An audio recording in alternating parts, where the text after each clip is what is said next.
Zoo starts in 3, 2, 1. Welcome to Behind the Zoo, episode 3. We have been doing this a whole 3 weeks now. We're basically professionals at this point, wouldn't you say? I don't know about that. You don't know about that? You don't know about that. No, I don't know about that either. Welcome to Behind the Zoo. We are Mike and Mel from Two in a Zoo. If you don't know what Two in a Zoo is, we are vloggers. We daily vlog with our family. Daily, about 5 days a week. And you can head over to twoinazoo.com to check that out. And we've been doing that for about a year, solid. Now we just passed our 1 year mark of consistently vlogging for a year. High five. That took a lot of work, obviously. And then before that, we vlogged for about 9 months, many years ago. But we just celebrated the 1 year anniversary of our daughter, our adoptive daughter, Caden's coming home from India. And we just went on an awesome road trip. Super fun. Oh man, that road trip. My heart is still in Maine. I know. We prayed. The kids prayed for snow, and man, did we get snow.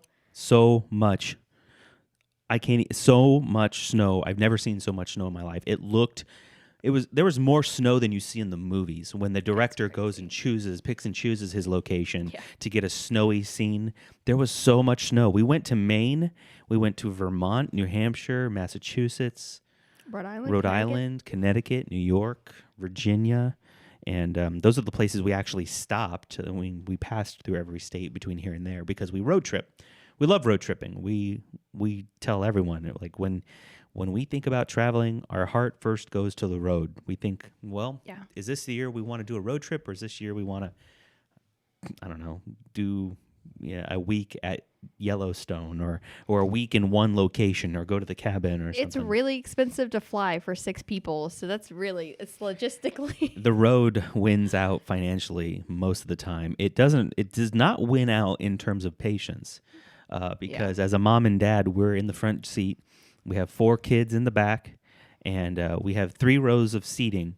So in the second row, we have 2 kids who are separated with a seat in between them. And in the third row, we have a row of seats with 2 kids on either side with a seat in between them. So no one can really reach. Well, everyone can reach each other. They can just lean over and smack each other. But for the most part, no one has to be elbow to elbow. They have bubbles. They're in a little bubble. We didn't use that word. We should have used that word. What were we thinking? Get out of each other's bubble. We could have been saying that the whole vacation, and that really would have probably worked. Yeah. Man, shoulda, coulda, woulda. But, we had an incredible time. I'm a Florida boy, and I would not have expected to love Maine so much. We went to a place called Bar Harbor. We passed through basically every major city. We didn't go through Bangor, but we passed through Augusta, Plymouth, Maine. Plymouth? I don't know. And it was my first time there. But then Bar Harbor, all I knew of Bar Harbor was that it was in the name of some dish at Red Lobster. and I didn't. So when they call it like the Bar Harbor Bake or whatever, and I think that's like I don't even remember what. Is that a thing? It is. Okay. It is. Like they use the term Bar Harbor, the name of the city, in their what would you call it, in their dish. And I was like, okay, yeah, that's a total Maine thing. I know Maine, that's where you got to go if you want to eat lobster or stuff like that. So that was like the extent of what I knew. And then we get there. This place is beautiful. Acadia National Park. It was amazing. I did not expect it to rank up there with other parks we've been to. We need to do an episode of Behind the Zoo just on travel because we could talk about travel all day. We love going to the national parks we've been to. More of them than I can count at this point. All the major ones in Utah, most of the major ones in California and Wyoming, all the places you got to go to the national parks. And Acadia is really up there. I haven't sat down to really contemplate where I put it on my list. We should do it. That's it. That's fun. Mike and Mel's top 10 national parks. That's what we're going to do. I'm going to work on that for a future episode. And we can tell stories from all those trips. Nice. But Acadia is up there. It's just beautiful. And I didn't even get to see it in a lot of it Bloom. was closed. Yeah, it was mostly closed because of the heavy snow that came that happened right before we came. But we got there, and man, we went hiking in the snow down this ridge, and we had a snowball fight. The kids just wanted to have a snowball fight. That's all they cared about. They wanted to get out of the car. Every time we saw snow between here and Maine, which was mostly New York and beyond, or Connecticut and beyond, they were like, "Can we have a snow fight there? No, Like little piles of any snow. little I'm pile. like, no. Like some little pile of dirty snow at a Gross. 7-Eleven. They were like, "Can we throw that at you, Dad?" I'm like, "No, son. No, you're going to wait till we get to the real stuff." And they were glad we waited because the real stuff, it was so powdery and fresh. It was.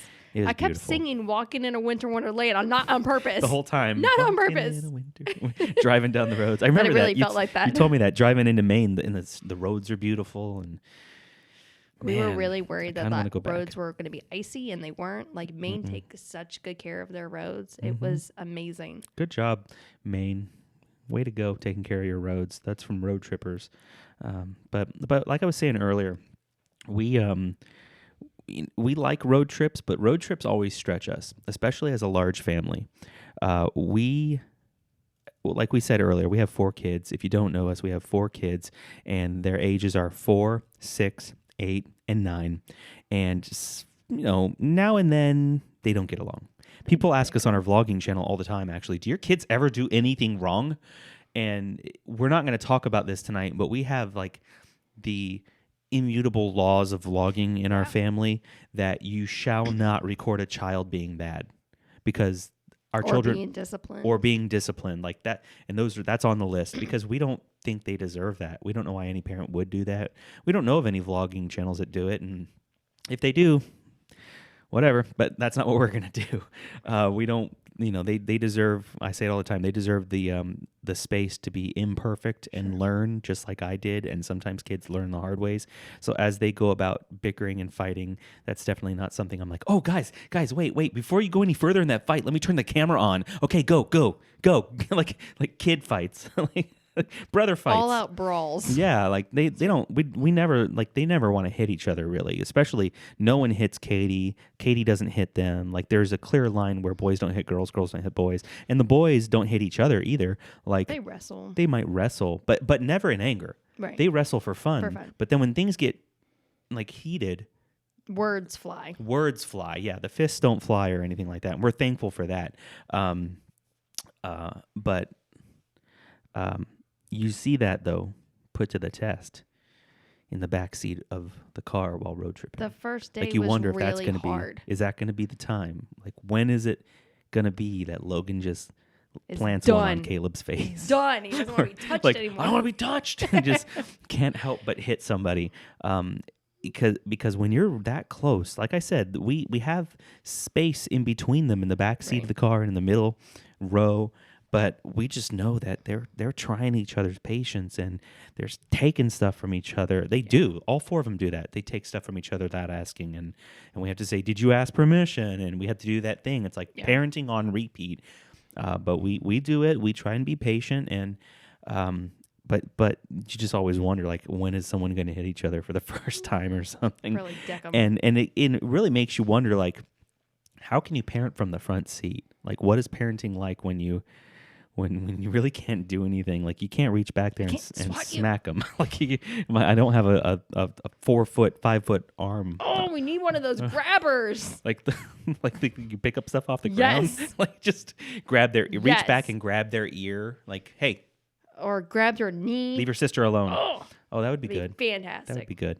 But, one thing is for sure, a week alone with the kids in a car, getting out, by the way, every now and then. We're out for a day or we're out of the car for a few hours, but we traveled 3,500 miles as the total on this. We've gone 8,000 and 9,000 before, so this is not a large trip, but we've gone this trip was 3,500 miles. It starts to get you thinking about parenting and your parenting tactics and what works and what doesn't. And we found an article that we wanted to share with you all tonight. We wanted to go through. It's part of it's really funny and quirky, and it's by someone named Kate O'Hara, and it's called 20 unusual parenting tactics from the 80s that are actually really smart. Let me say that again. 20 actual unusual parenting tactics from the 80s that are actually really smart. That really caught our attention, and that's kind of why we're dressed the way we are tonight. I've been wondering, like, why is Melanie in this getup, and why does Mike have a blazer with his sleeves rolled up? we're in 80s fashion. We're not kids of the 80s so much as like my sister would be, because my sister remembers the 80s completely, and but we were born in the 80s, meaning we were parented in the 80s. So all of these tactics were used on us. So we grew up having these things done to us, so we can say whether they work or not, because we know whether we appreciated them, whether we hated them, whether now as parents in hindsight we're like, some of these need to come back.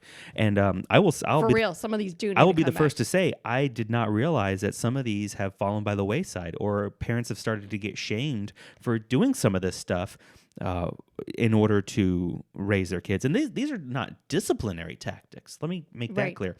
This is just like your philosophy to raising a kid, interacting with a kid, leading a kid. Sometimes disciplining your kid, but let's jump into the list. Again, 20 unusual parenting tactics from the 80s, and you're speaking to two kids who were raised in the 80s, and we can speak to when some of these were done. And actually, let's do that. I'm sad that these are called old-fashioned, that these are old-fashioned retro parenting skills. Seriously?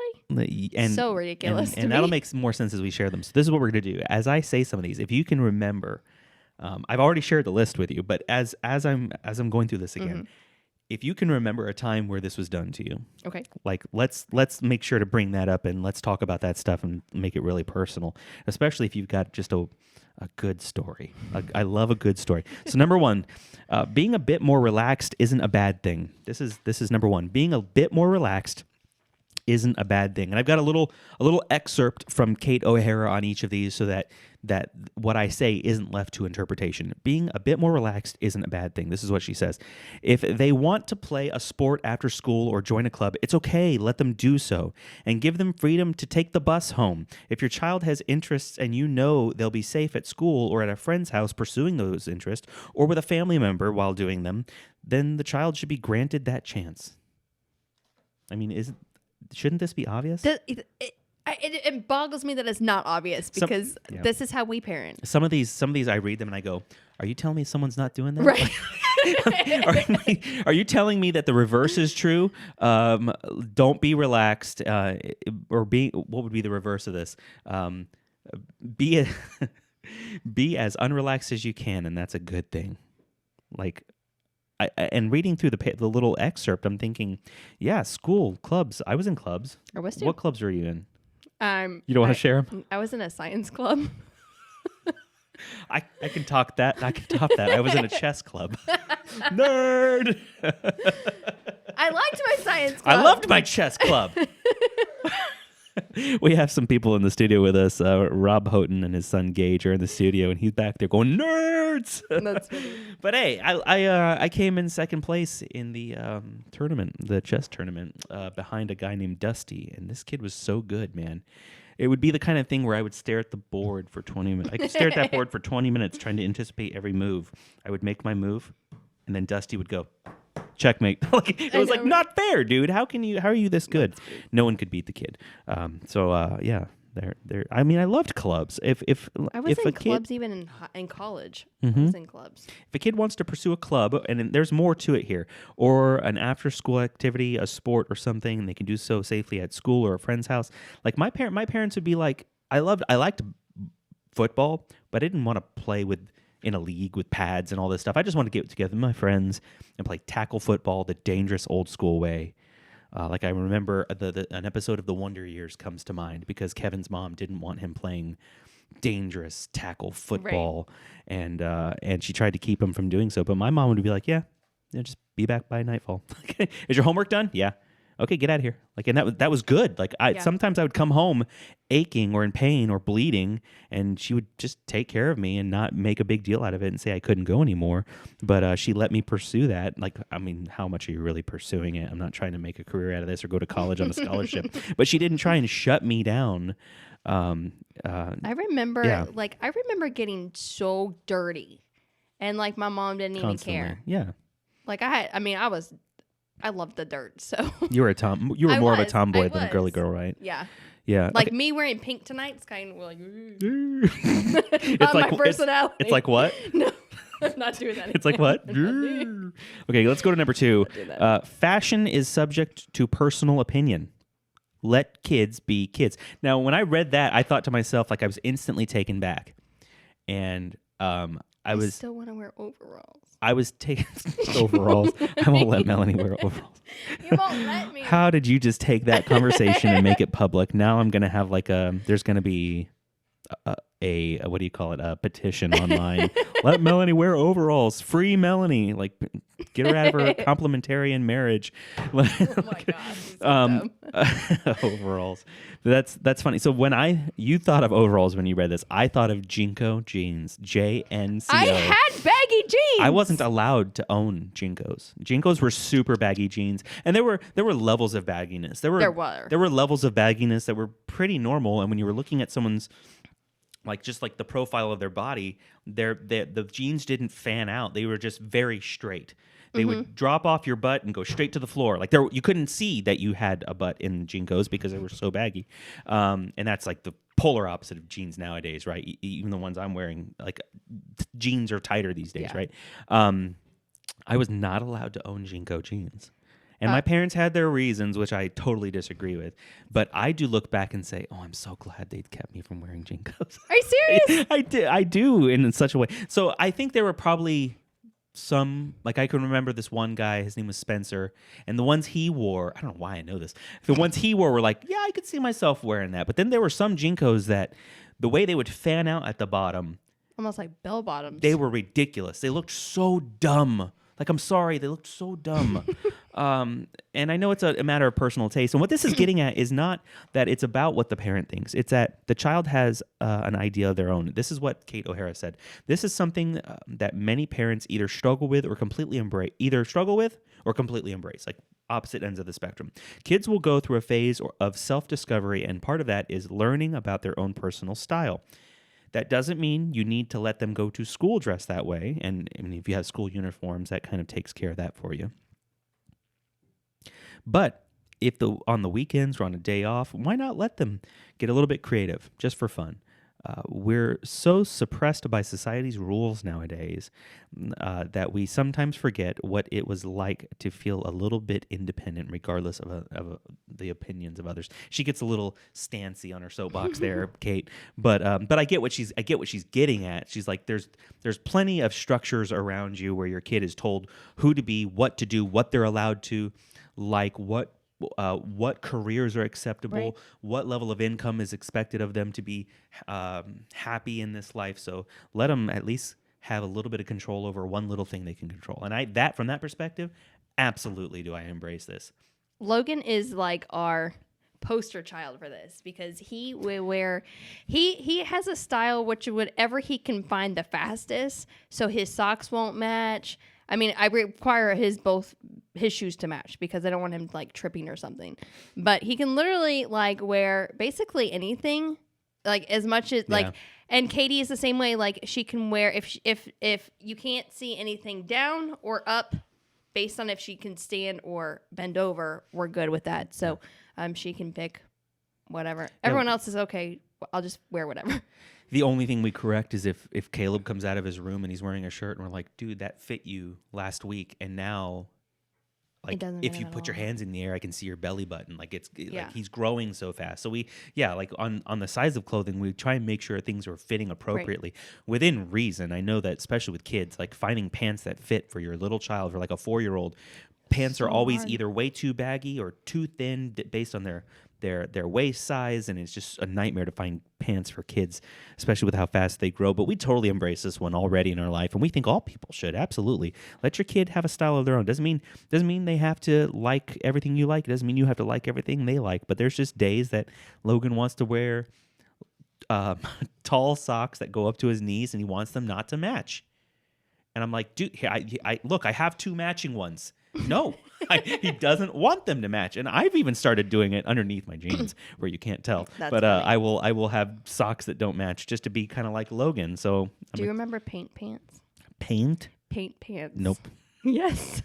I would totally wear those again. Those are awesome. I don't know what a paint pant pink is. Splashes all over them. Really? I swear to you. Was this made paint pants? When I Google, they were paint overalls, but it had splashes on them. Thank you, Google Images. Thank you. Are these coming back? Because these look like really modern.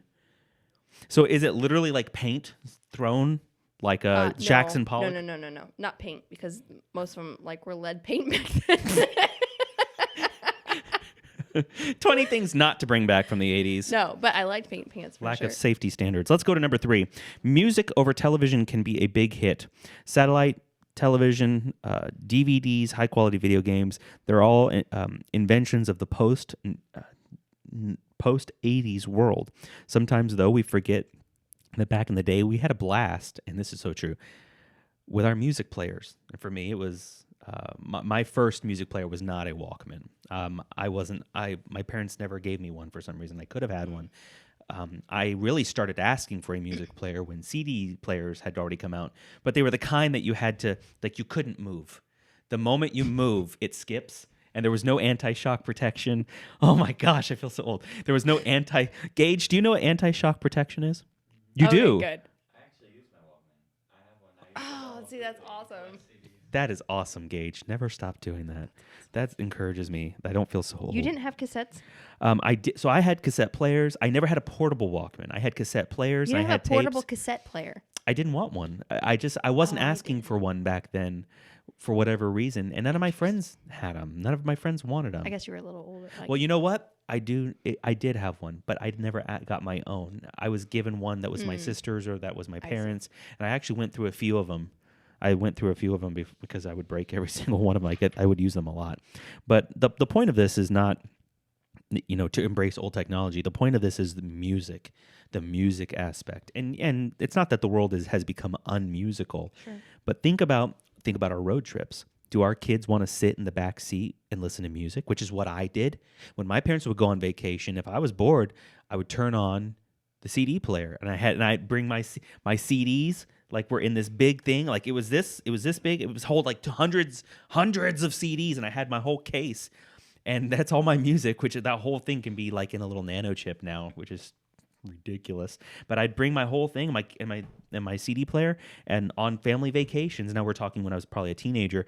That's what I did. I'd look out the window and just listen to music, which is why I probably have so many lyrics memorized in my mind. Like, I can name the lyrics to so many songs because I spent so much time listening to music as a kid. And that, there's plenty of articles. I don't have to like proof text this. Like, there's plenty of articles out there that say that is actually good for your mind, especially if you have a mathematical or science driven mind.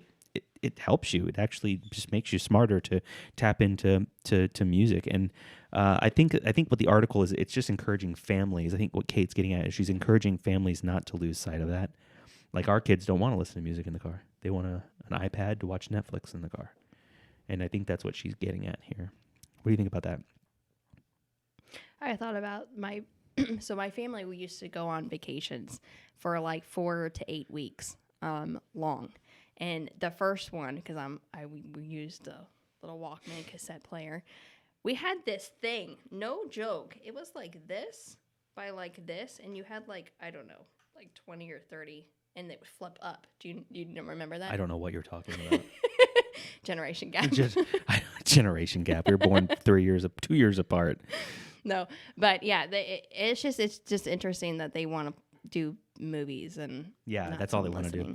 Let's we're actually going to go to a break really quick, and we're gonna continue on with this list. By the way, we are still doing a Q&A tonight. Get your Q&A questions in. Please consider making them parenting focused, especially if you hear anything tonight that you want to ask our opinion on, anything we say, any clarifying points. Just get those our way.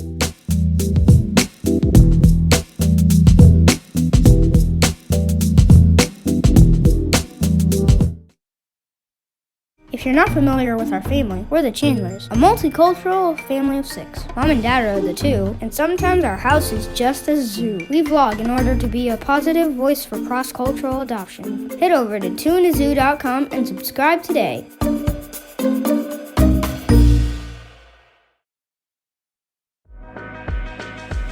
I'm Robert. And I'm Danny. And together we are Growth Project Radio, a discipleship ministry of growthproject.org. Do you want to learn more about God's Word? And do you want to keep growing in your faith? Then join us. We broadcast every Tuesday at 8 p.m. Eastern Time onto our Facebook page at Growth Project US. You can find out more information by visiting growthproject.org. And download the podcast On iTunes, iHeart, and Google Podcasts.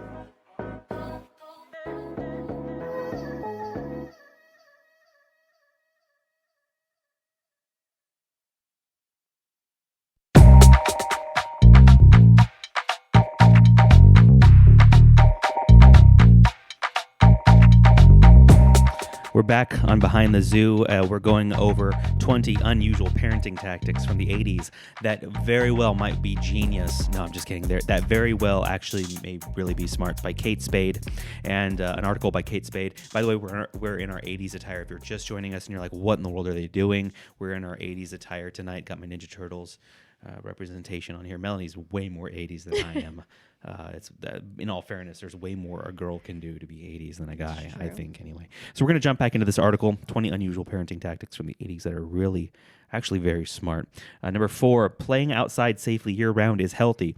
Yes, yes, yes. Not much more we need to say other than yes, get your kids outside.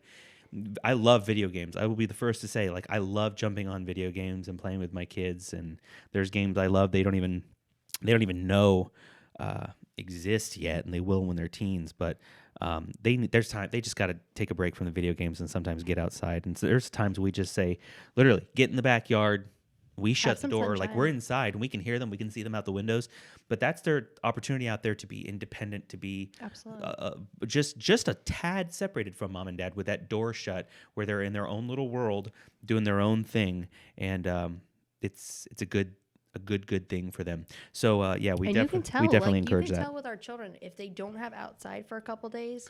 Ooh. Oh man, they behavior. They get a little antsy is the right word. So get them outside. Number 5, board game night can be revived. Board games were once a staple in the 80s, and while we have seen the revival for some adults, we've forgotten how much fun they are for kids. This can easily be brought back by choosing a weeknight, perhaps one night that you allow the kids to stay up a little later than usual, so it's something special, and breaking out some classic Clue or Uno. To me, it was shocking to think, the wording makes it sound like people question whether kids would enjoy video games, and maybe parents board think games. Board games. I'm still on video games. I can't give that one up. Board games.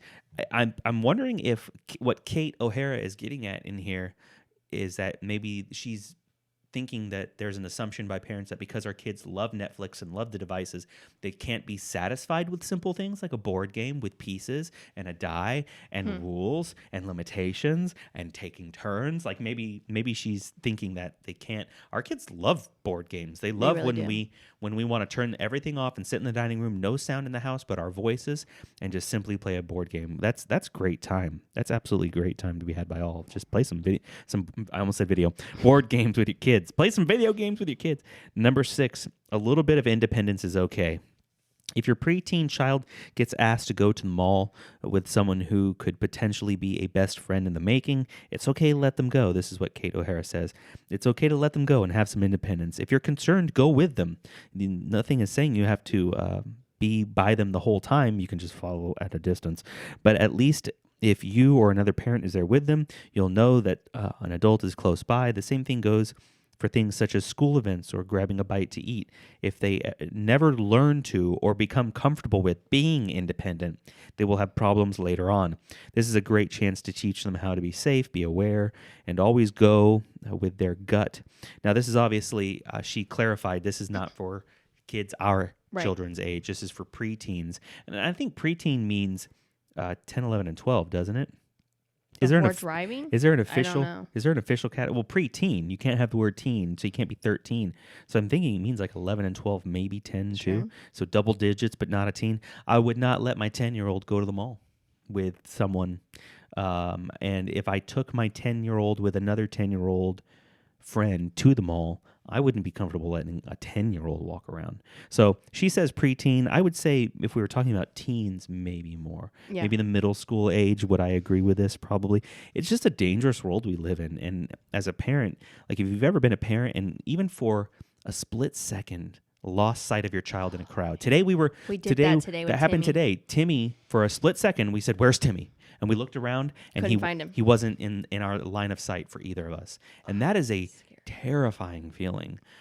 So I get what she's saying here, and I think it's completely valid as long as you do it at the age you know your child. And that's why it's hard to say 13's the right age, or 15's the right age, or 10's the right age. It's really based on the maturity of the child, for sure. I would say preteen, though, is a little early to be thinking about this. And if your preteen is asking about going to the mall, Do people go to the mall anymore? Do people go to the mall anymore? Going to number 7, parenting didn't include weird food obsessions back in the 80s. There was no such thing as keto. No one knew what gluten-free meant. There was no such thing as paleo. Tony Robbins, no, I'm just kidding. I won't get into Tony Robbins. Parenting didn't include weird food obsessions. Nowadays it does. And what Kate O'Hara gets at here is it's okay to let them have a little bit of junk food now and then. It's okay to, let them splurge and have Chef Boyardee if that's splurging for you for lunch, if that's what they want. Most kids probably wouldn't want Chef Boyardee these days. Like, it was a big thing when I was a kid. Chef Boyardee. Everyone I still like wants Chef Boyardee. SpaghettiOs. SpaghettiOs. with those processed meatballs. Don't judge us. Seriously, they're delicious. I don't like the meatball kind. I love the meatball kind. You like the cheese sauce, right? I like the tomato sauce. I never like the cheese sauce. It tastes like vomit to me. There's some people watching this who are like, both of them taste like vomit. But yeah, and I just put a note under here. Parents got to stop judging parents for what they let their kids eat. Like, as people who have an internet channel, we get all the time, like, someone says, "Oh, you let your kid eat cereal." Why don't you let Katie eat more Indian food? Like, because she likes American food. She likes American food, and she does eat Indian food. Like, I don't know. People sometimes think that the 6 minutes in a day we let them see is the whole day, and they forget, like, there's a whole other life we live apart from YouTube. And while we are very honest, like, we still, like, there's other stuff that happens other than what's on our videos. And I think maybe what some people are saying is we want to see her eating Indian food. Like okay. I don't know what to say to that. Like, that's the YouTube crazy place we live. Like I forget what movie it is. There's a movie that it was like a very meta movie about that type of stuff. Like, about how online our lives are.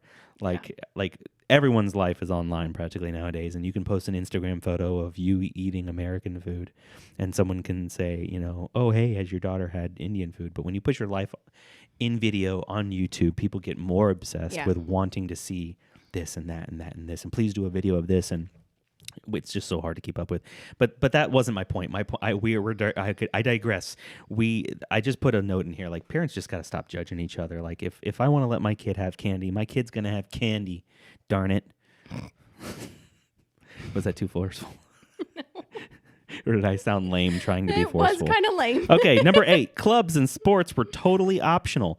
And yeah. Oh my word. This one really hits home because like, if your kid only plays one sport or one at a time, like, you're kind of like, are they having enough opportunities? Yeah. Especially if you homeschool. Yeah. Right now, our kids all wanted to play soccer this past season.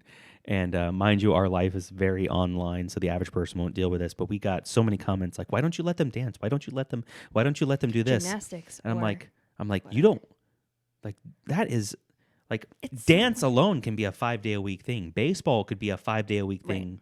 Come, middle school and high school time. Like there's only so much time in a day, and you let the kid pick. And I think what Kate O'Hara is getting at here is she's talking about needing to not be so forceful on our kids with forcing them into those extracurriculars. The only thing I thought about that I wouldn't disagree with her, but I would say, we are very driven by, kid, you got to get your kid into college, and colleges look at clubs. They look at extracurriculars. They just do, like it or not. And because of that, there's that pressure that parents feel pressure to put pressure on the kid, and the kid already feels pressure. Right.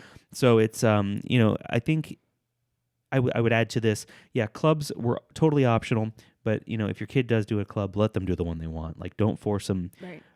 I was forced to be in honor society, like, because it looked good on a college entrance exam. And there was no more worthless club when I was in school than the National Honor Society. I don't know who's going to hear this, but if you're a teacher, if you're an administrator, and you just drop down out of your chair the honor society I was part of was a joke. Maybe honor societies here and there. It's supposed to be a very big deal. Like, it's supposed to be the greatest thing you want. Prestige. Yeah, we would get together in club, and we never got anything done. I don't think we added one bit of value to the school that year. And I was vice president. So, number 9, moving on to number 9. Again, we're doing 20 parenting tactics from the 80s that might really actually be smart. Number 9, a little white lie never hurt your child. And when I read that, I was like, I'm a Christian. You can't lie to your kid. And then I read what she said, and I went, oh, crap, we all lie to our kids. She said, your child doesn't need to be... sorry, I'm reading the wrong one. She said, admit it. When you were younger, your parents probably told you the stove was hot 24/7 just so you would never touch the stove. Maybe they told you that there was a monster or let you believe there was a monster under your bed just to make sure you stayed in bed at night and didn't get out and play with your toys. When I was a kid, I was such a picky eater that my mom fed me portobello parmesan under the pretense that it was eggplant parmesan. And my uncle gave me calamari and told me it was onion rings. Regardless of what your parents told you, it worked for the most part, right? Chances are they did it for the sake to either keep you safe or get you to branch out of your comfort zone. And we all have like the Santa, right? Or the Tooth Fairy. The Santa and the Tooth Fairy. And the Tooth Fairy is the worst. It's the worst. Philosophically, like if you had to... No, it's the hardest. Oh, yeah. The Tooth Fairy is the hardest person to cover for. I hate the I would rather see a billion horror movies that make my heart rate spike than the tiptoe down the hall in the dark, praying to God I don't wake my child. It's horrible. It's terrible. Let me finish. There's no reason this method won't work today, especially for your younger kids. They'll understand when they're older, and they'll probably do it to their kids. So at first, when I read this, I was like, "White lie? Like that's just terrible." And then it convicted me because I started thinking about the times when my kid will say something, and I'll try to like Logan will ask me a question, and I'll try and answer to the best of my ability, and then Logan will that won't be good enough for him. Right. What's the number one thing kids always say? But why? Why? And then, okay, here's why, Logan. And then I give that explanation so thoroughly. And then Logan says, why? And then I give a more thorough explanation, and I'm going. And no longer am I even talking about the original thing. And right. Logan thinks he gets it and says, so do you mean that it's like so-and-so? And he's fully wrong. And I just go, sure, kid. And I lie to him. And I didn't think about the fact that I do that sometimes. I give up because I'm done trying to explain this concept that you're not even really interested in. You're not even really interested in, Logan, or right. Or Caleb or Katie or Timmy. So I noticed that I do it too. So I don't know. I don't want to validate what Kate is saying here, but I do see what she's saying. And I think if parents are honest, they do this all the time with their kids. I mean, you take into account if you do Santa or Easter Bunny or any of that, you're telling some kind of lie to your kids.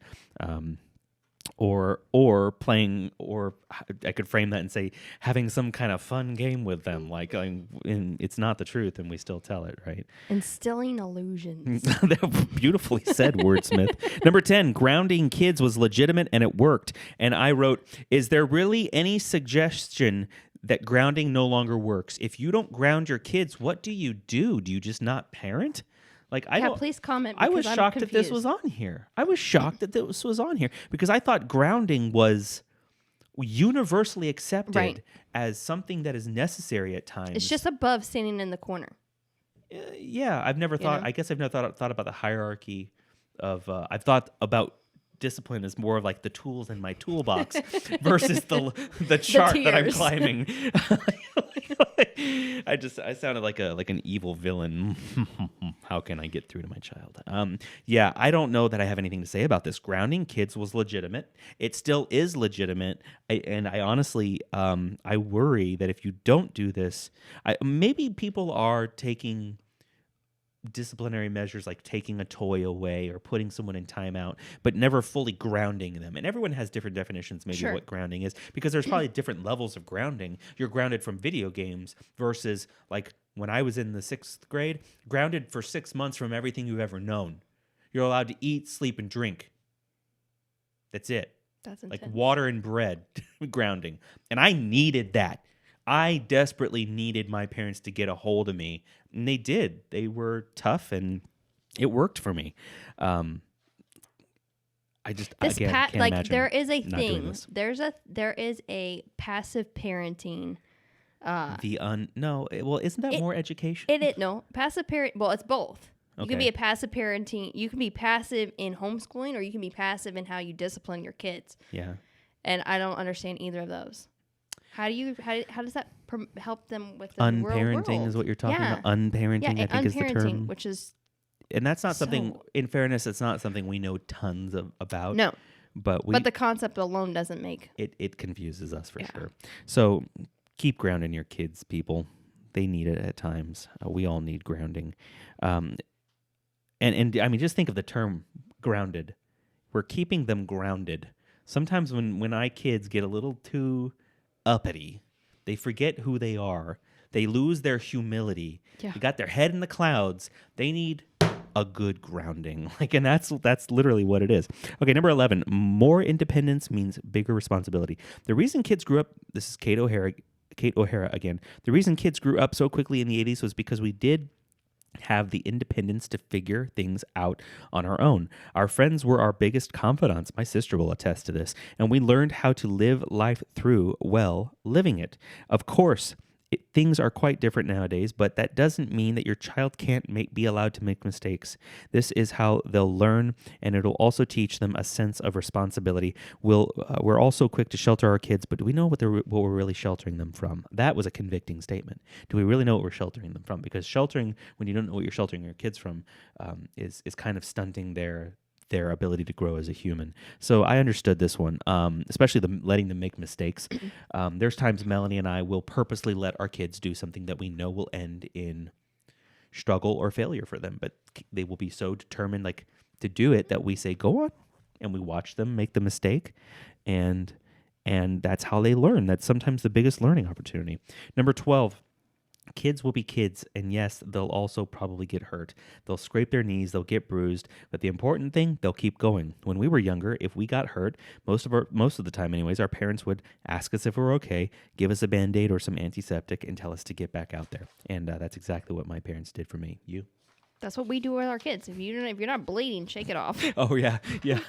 We had that from I think when Logan was 2. Because Logan was oh man, Logan's fearless, so he would get hurt all the time, but not hurt, just bumps and bruises. Yeah. And so we would just say, shake it off, and they would actually shake their head. Number 13, you don't have to get your child a perm, but bond with him. And this is talking about letting your child have, it's kind of like the one with clothing, let them have a unique style. Let them figure out what to do with their hair sometimes. You don't have to, in this, she's saying, don't get them a perm, but the same goes for hair.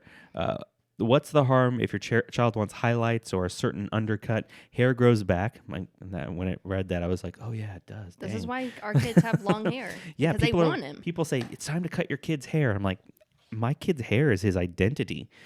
Cut his hair and just might as well take the wind out of his sails. He, especially Caleb, he loves his hair. He didn't think he'd like long hair, but now that he has it, he loves it. And it's part of his identity. It's part of how he moves now. He shakes his head purposely and is a little more crazy because he likes the way his hair moves when he's crazy, meaning he's coming out of his shell more because he has long hair. Right. If he had short hair, he wouldn't move. He wouldn't move like that, and he wouldn't make jokes. Yeah, we got some long hair in the studio, and he wouldn't. So he's more out of his shell because we let him have his own hairstyle. So definitely, let's see. Discipline is important even with the small things, and what she gets at in this one is how it's so even if you accept the presupposition, grounding is necessary. Even if you're a parent that says spanking is necessary, what she's getting at here is the point of discipline is consistency. That it's okay to be unrelentingly consistent with your children. Right. And man, do I think that's important, because there's been times you and I have said, we're not getting through to so and so. We're not getting through to thing 3, like thing 1, thing 2. We're not getting through to so and so, and I think it's because we've been inconsistent. One day we'll discipline that problem. The next day we're too tired or we're too distracted. So I think what she's getting at here is just the consistency factor. You want to read number 15? Show them a cassette tape. they'll appreciate modern technology. And this really is not a parenting tactic from the 80s. Actually, number 15 and 16 go together. Raise them on vinyl and old school movies. Which vinyl's having a comeback. Actually, the old school movies are more questionable than some modern movies when you really Sometimes. go back and see the unedited version. Not the TV version we're used to now. Like, there's some 80s movies that are so, oh my goodness, so...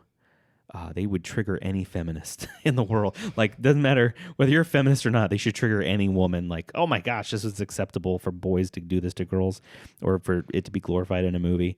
So 15 and 16 are not parenting tactics. They're just, in the middle of the article, she kind of goes on a tangent and says, and by the way, Yeah. let them see some of the stuff we had to grow up with. So I think that's more of a modern tactic. Like, let them see the things we had to grow up with. Let them appreciate what they have. Yeah, so they appreciate, exactly. Number 17. Why don't you do number 17? This is near and dear to you. Sleepovers aren't bad.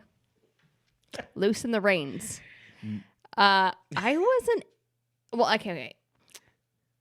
We had rules For sleepovers. for sleepovers.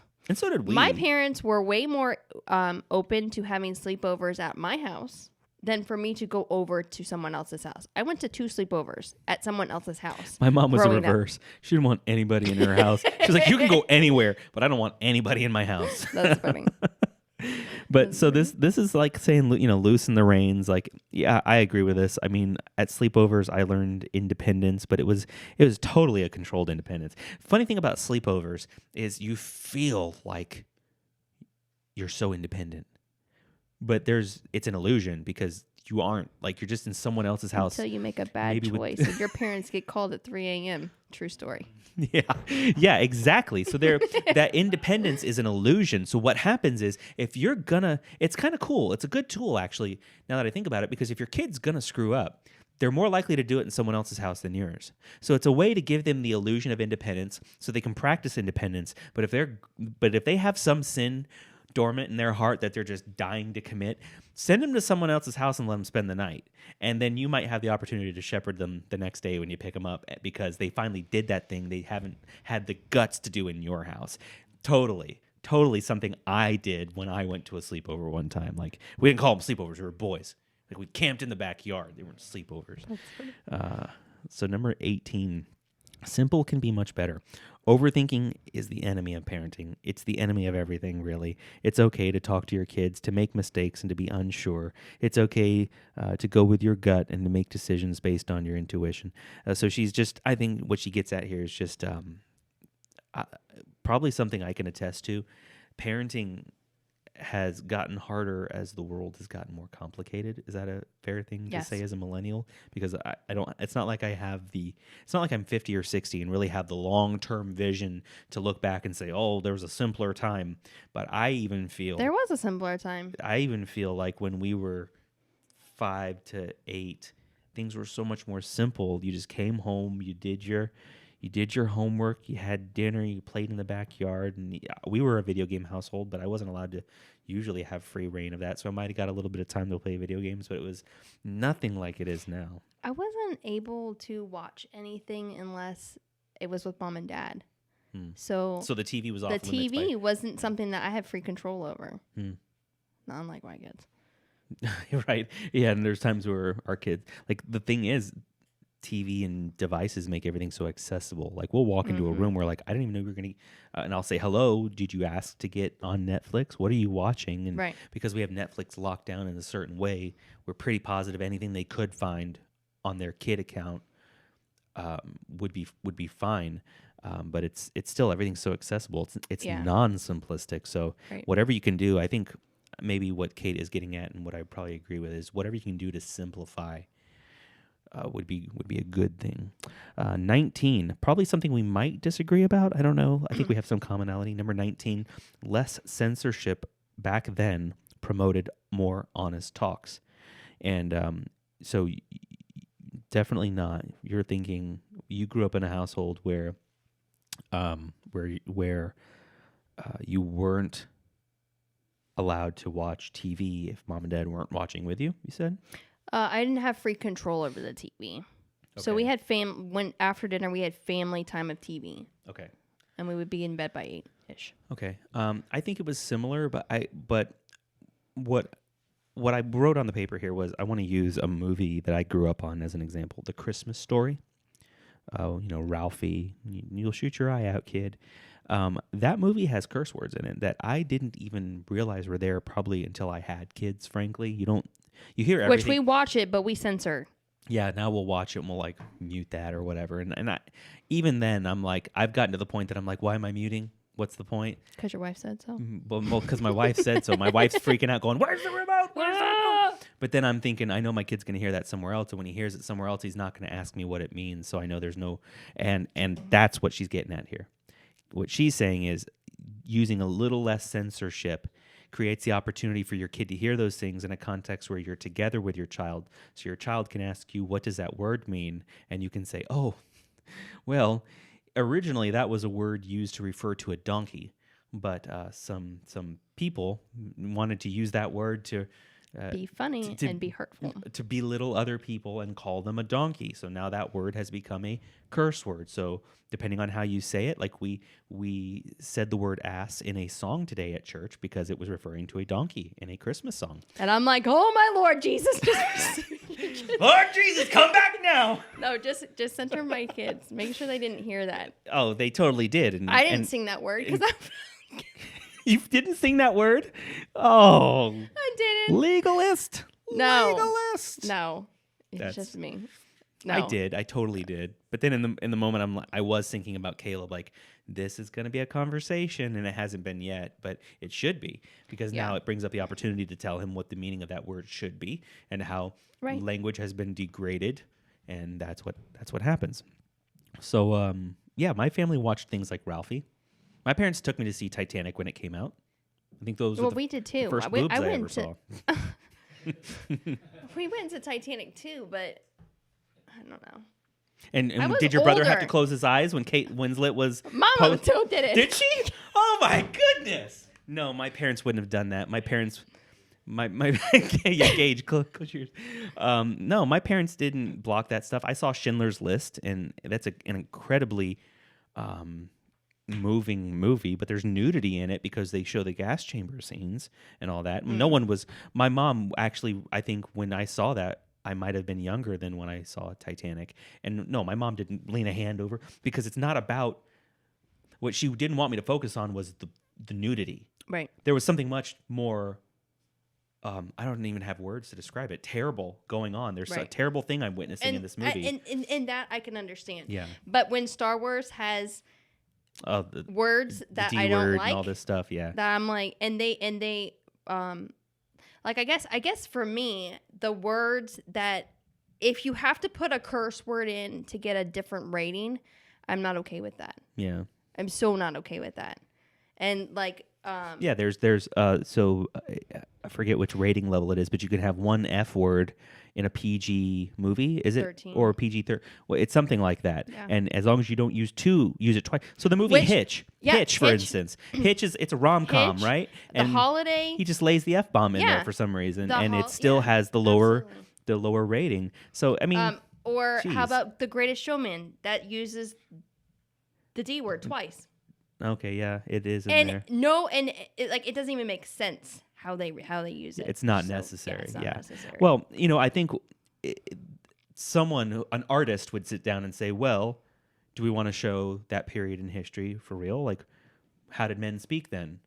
They probably would have dropped a couple of D's a day, a couple of D words or get your mind out of the gutter, Mill.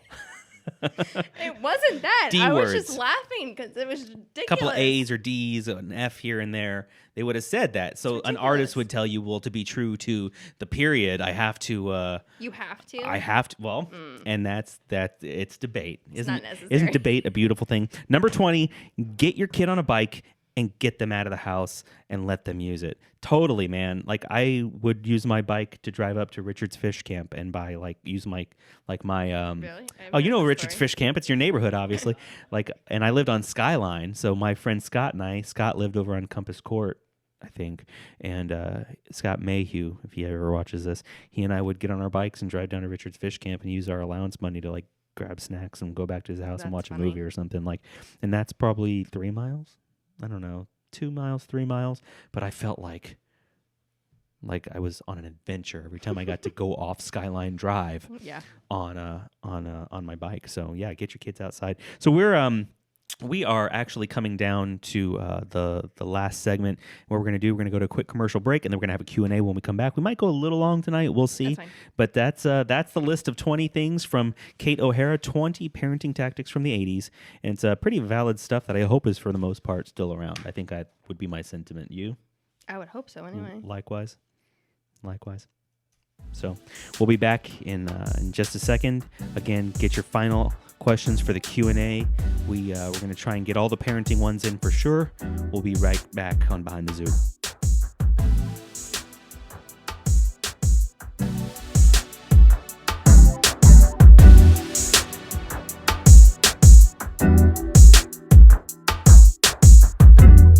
If you're not familiar with our family, we're the Chandlers, a multicultural family of 6. Mom and Dad are the 2, and sometimes our house is just a zoo. We vlog in order to be a positive voice for cross-cultural adoption. Head over to tuneazoo.com and subscribe today.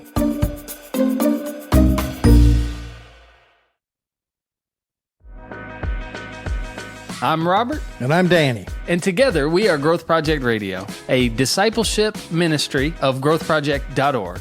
Do you want to learn more about God's Word? And do you want to keep growing in your faith? Then join us. We broadcast every Tuesday at 8 p.m. Eastern Time onto our Facebook page at Growth Project US. You can find out more information by visiting growthproject.org. And download the podcast On iTunes, iHeart, and Google Podcasts.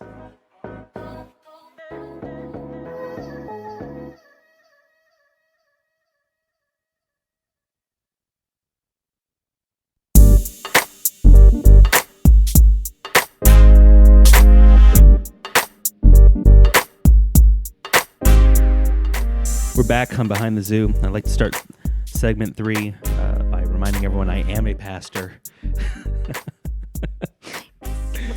We're real people. Like, I don't know what anyone else would expect. So I hope you enjoyed segments 1 and 2. Man, are we over time tonight. We're going to try and get through our Q&A questions and give each one the amount of time it deserves.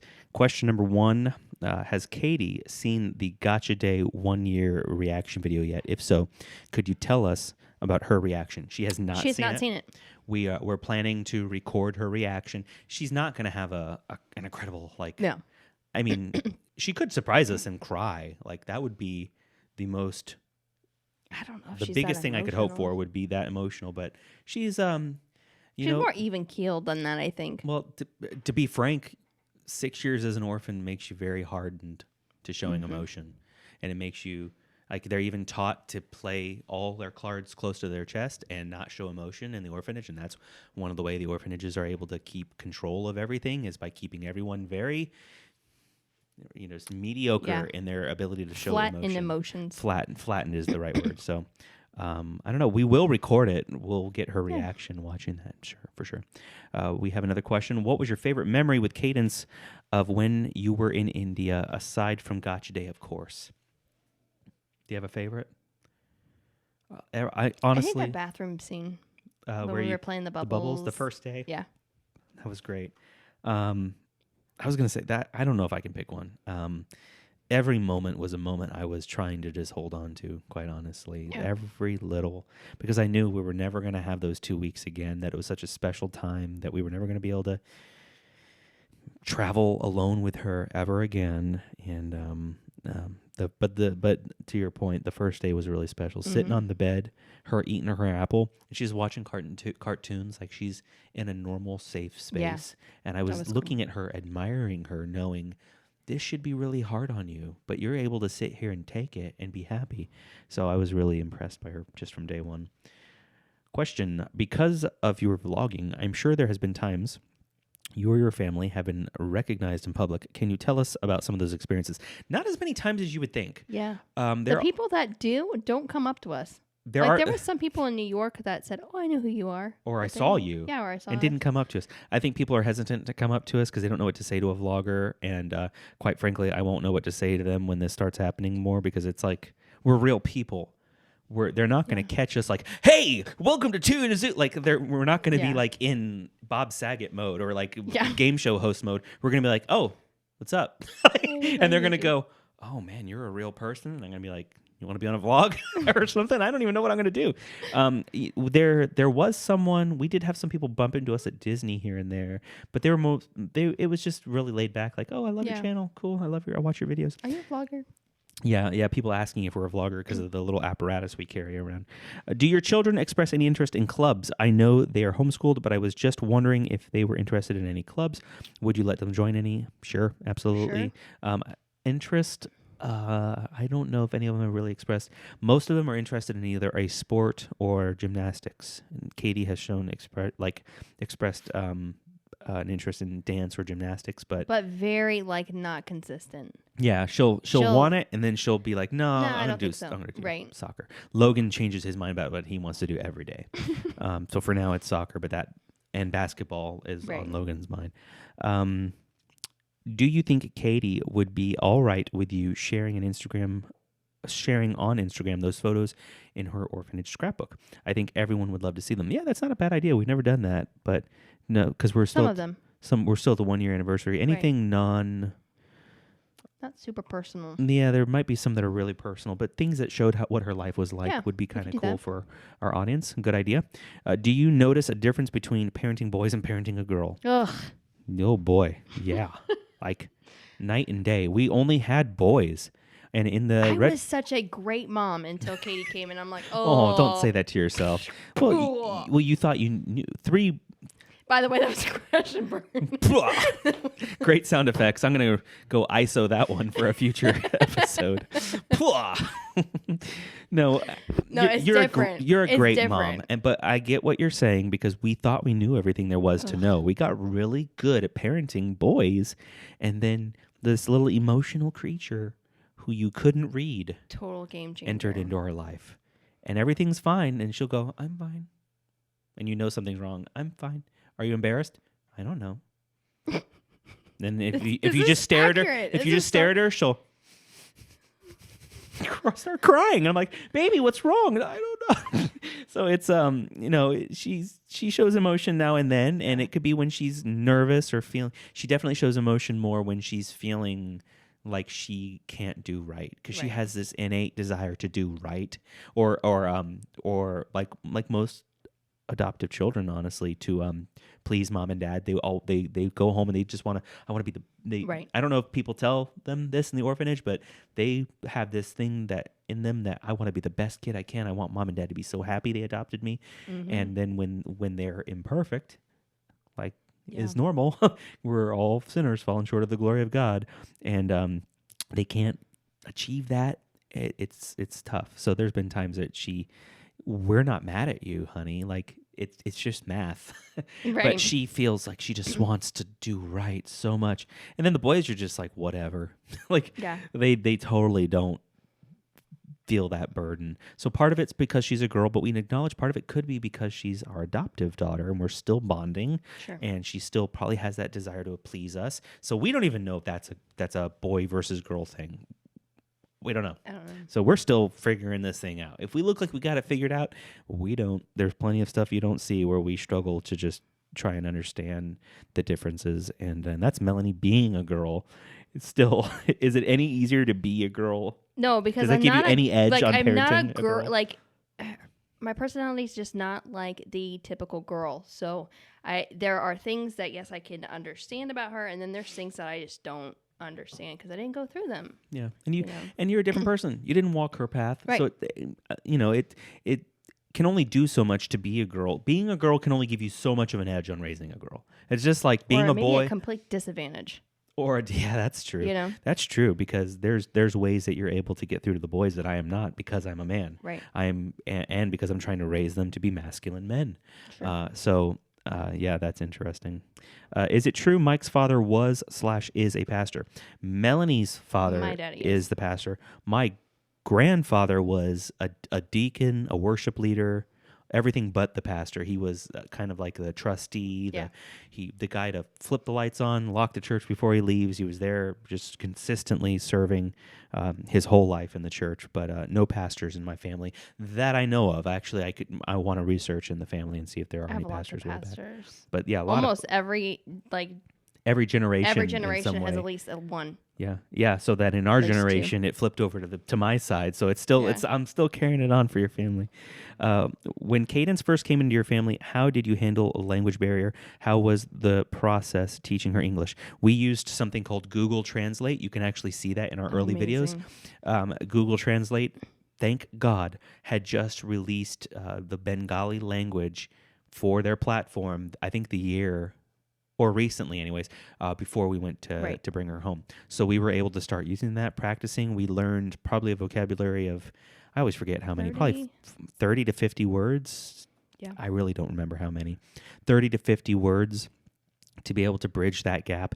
And there were many people who were kind of would say to us, it's anywhere from you should have learned Bengali fluently to speak to her, which if we had done that, I don't think people realize she would have never learned English. When you do that to your adoptive child, you stunt their ability to learn English. And you might say, no, that doesn't make sense. Like that just gives you an edge to be able to teach them English using their own language, but it doesn't work that way. People don't realize this is a child in trauma, in transition.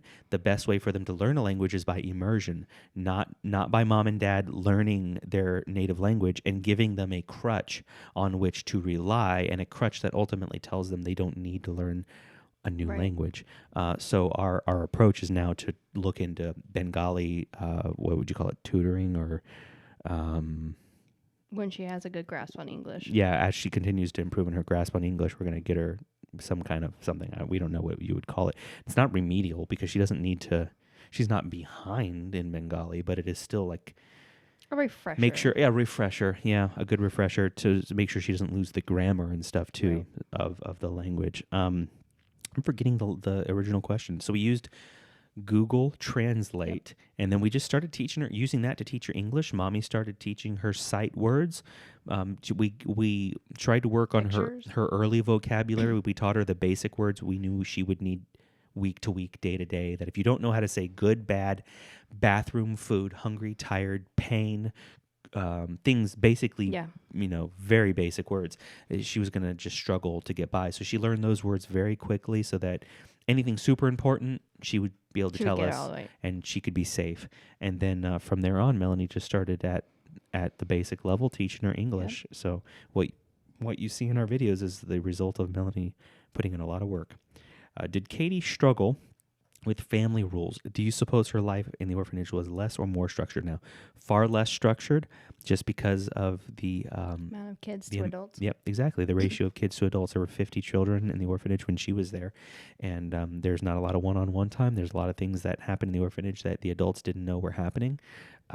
Stories Katie has told us, things that happened that she witnessed that no adult knew, and that just went on. Yeah. So far less structure, and now she is in a structure, and mom and dad see everything basically. So it's a huge adjustment. Yeah. The good thing is she's a good girl. She really is. She would tell us the stories about the things that I'm talking about and tell us how she would just walk away from them. And we believe that's just part of her nature, but we were praying for her during those times. Absolutely. From over here, we were praying, God protect her, God teach her, God tell her she's loved. If she can't see us or can't understand, how she's worthy of love, help her to feel love still, and tell her supernaturally that we're on the way and we're coming. We prayed for her so much. We do feel God was directing her life still then. So she came home. I think she did as well as anyone could expect any child to do, adjusting to a new structure. Not only new structure, new culture, with rules. A language and rules and siblings and siblings now that you are required to show respect, whereas in an orphanage you don't have to show respect to other kids. It makes life easier if you do, but now you're in a structure where that's necessity. So I think she's done a fantastic job, and that is the end of our Q&A. We got any other questions over there? Are we good? Nope. There it is, the end of the Q&A. We're 9 minutes over, 10 minutes over, but you all deserve it. You deserve an extra 10 minutes with us just for hanging it out.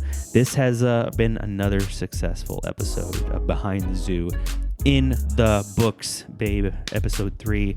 Hope you enjoyed our 80s attire as we unpack some parenting tips from the 80s and hope they didn't offend too many people, or my word choice here and there offend too many people. If you don't follow us on our vlogging channel, head over to twoinazoo.com, subscribe there, subscribe here, subscribe everywhere, and we will see you next week.